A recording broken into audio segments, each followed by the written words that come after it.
Hard times make strong men. Strong men make good times. Good times make weak men. Weak men make hard times. Nataka tukumbuke hiyo part cause history yote nataka niongelele based on generations. So that tujue generations gani zilikuwa na strong men, generations gani zilikuwa na weak men. Then that way we will know which generation to pick the leader from. Tuanzie the greatest generation. Hii ni ya wale wenye walikuwa huko World War. That was 1901 to 1927. Anos walienda war. So context ya say these people were living in hard times. That's why they were very strong men. They were basically haikuwa ati ile ya ego, unajua generation to generation the more that strong men inakuwa diluted, the more unapata sasa unakuwa strong juu ya ego. You are not strong ni ile tu sasa wewe ni mwanamume unataka kukua kama babu yako ama babako, but you are not like them. So the strong men, which was now the greatest generation, created good times. Good times made weak men. Weak men were in the silent generation. Hakuna kubonga, hakuna nini. Hapa le tu ni sisi tufanye chenye tumeambiwa. We don't want to go against it. Ukiambiwa fanya hii, that's what I am going to do. Fanya hii, that's what I am going to do. The silent generation. Those were weak men. Weak men made hard times. The hard times made strong men. Which generation is this? Baby boomers. Baby boomers has strong men. Because hiyo ni generation imetoka from hard times. In fact, hata ukiangalia even for our revolution, wenye bado ni maleaders hapa kina Raila, unaona ilikuwa ni mavijana tu from the boomers wenye walikuja wakaleta hii change yote, na wakaiba chenye wakaiba wakachukua country mzima. Ni hao boomers. That's why unaona kutoa boomer kwa leadership is so hard.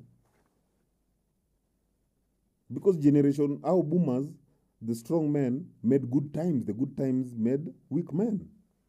The boomers wakamekia Gen X, wakawapatia like good times. So Gen X pale wakakuwa ni the weak men. So you can imagine mtu mwenye anaweza kuwa ati anafaa kutake over ni a weak man. Atateka aje from a strong man. Gen X hawangeweza kufanya kitu. Gen X na silent generation same subgroup. They are both generations from good times. Good times creates weak men, which is the Gen X. Weak men create hard times.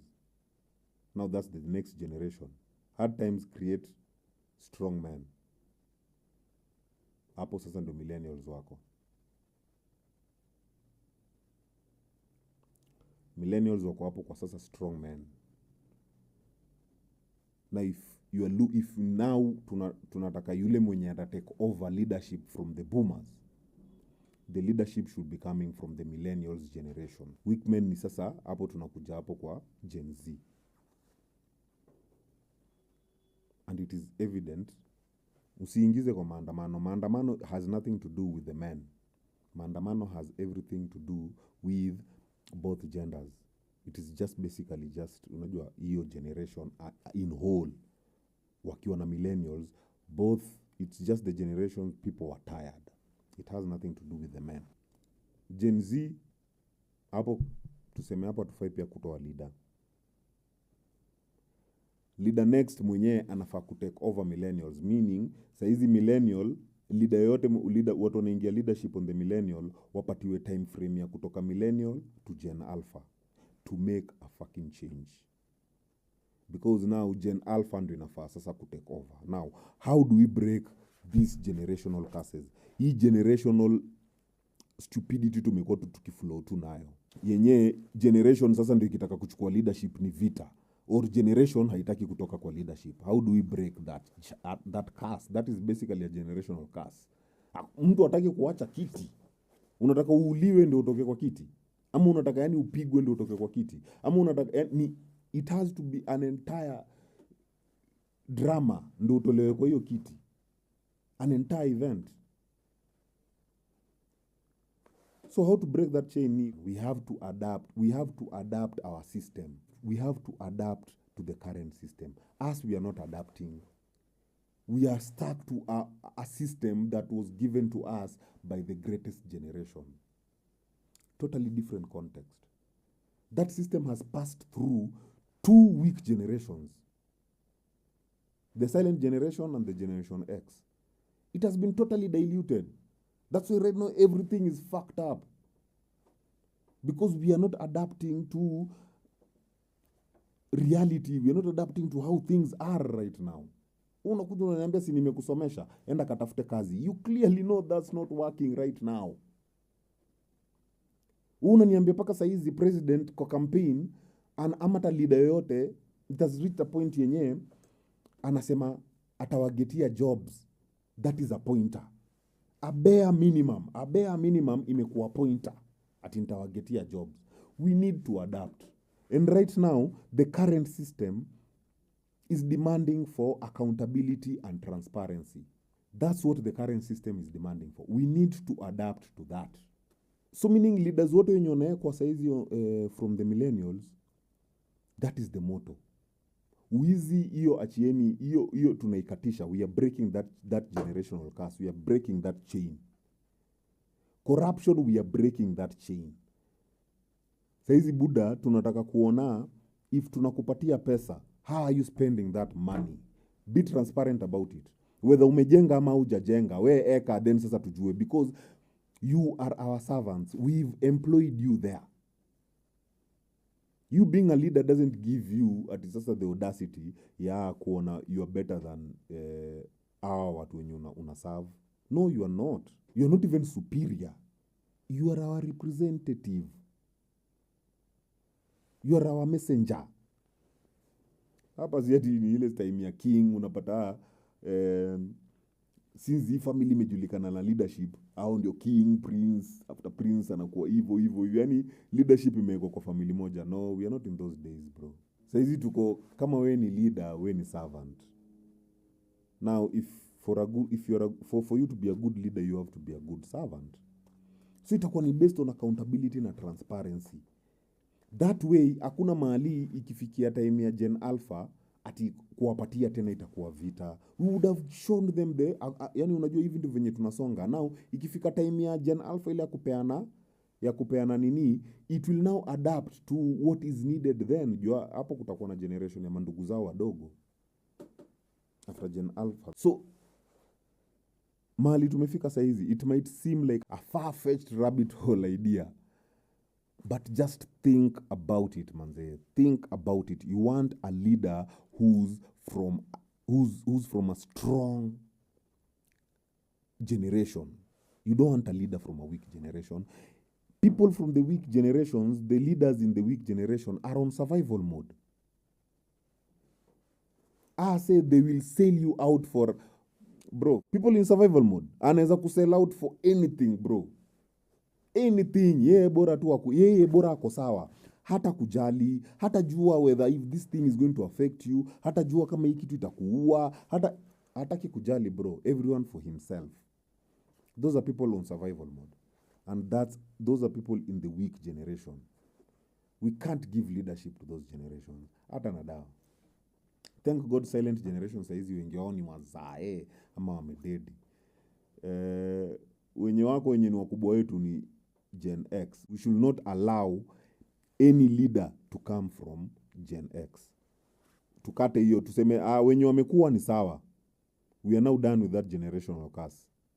Now we are going forward. We are now adapting. Bro, this leader yote mwenye ako Gen X sahi, haezani na accountability. The moment you try to hold a leader in Gen X accountable, you'll either be killed, unajua, or you'll be threatened, you'll be intimidated. They don't know, they can't adapt to this system. But millennials, hapo they can adapt to this system. They are strong men. What are you hiding? Doo zetu ziko wapi? Buda, doo zetu ziko wapi? Umefanya hii maendeleo iko wapi? Ulikuwa unafaa kufanya nini hapa? Watu wanafaa kukuuliza na wanafaa kuuliza na audacity because they have the right to do so. So majamaa wangu, msione hiyo rabbit hole ni deep sana. Msione hiyo rabbit hole ni deep sana. Just think about it. Mahali uko, think about it. The next leader should not come from Gen X. I'd rather leader atoke boomer. Na huyo boomer anafaa kukaa na leader from the millennial. Ndio aweze kuwa-adapt. Unajua okay sawa, haya wewe ingia, ndio hii hivyo. Na millennial washike the new song, accountability and transparency. That's how we will kill corruption. Adaptation, bro. We have to fucking adapt. Let's adapt. Usikae hapa tu na book knowledge. Wewe tu umekaa uko like this is wrong. Why is it wrong? Simeandikwa ni wrong. You don't even want to think. Utaki ukaa uone why is it wrong. So ukae tu ufikirie pia wewe. Hiyo kitu imeandikwa huko ni wrong, mimi sitaki kufanya. I mean, damn. Mbona unafanya hivyo? This is the right way to do it. Why is it the right way to do it? No, yani they don't want to be asked questions. What a book knowledge. Iko like si according to the book imeandikwa hivi. Iko like hii kitabu sipi imeandikwa tu na mtu kaa wewe. Si uulize tu ndio tuone if this can apply to mahali tuko. Ukiulizwa hiyo swali ukiulizwa, watu wengi siku hizi mtu anaweka guard juu. Ukimuuliza mbona hiyo kitu ni wrong, mtu ashaweka guard juu, anataka kwanza kujidefend. And it is a genuine curious question. You yourself, why do you think that is wrong? Unasema hiyo kitu ni wrong.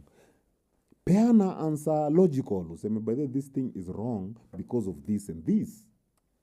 This thing is wrong because of this and this.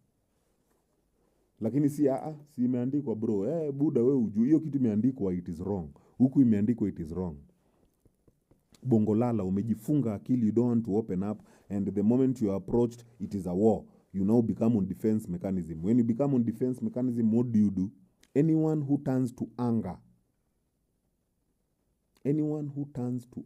for a solution, anyone who turns to fight for a solution, that is a weak person. That is someone who doesn't want to be held accountable. That is a thief. Mnaficha nini? Toeni hizo vitu tuone ni nini hiyo. Unaficha nini? Mbona unatuficha? Bra. I told you to feature us, man. Anyway. So, majama, if you agree with me, inaweza kuwa poa, unajua we put some meat in it. Me, I've just scratched the skeleton. So, yeah. This has been the Dizzo Logic.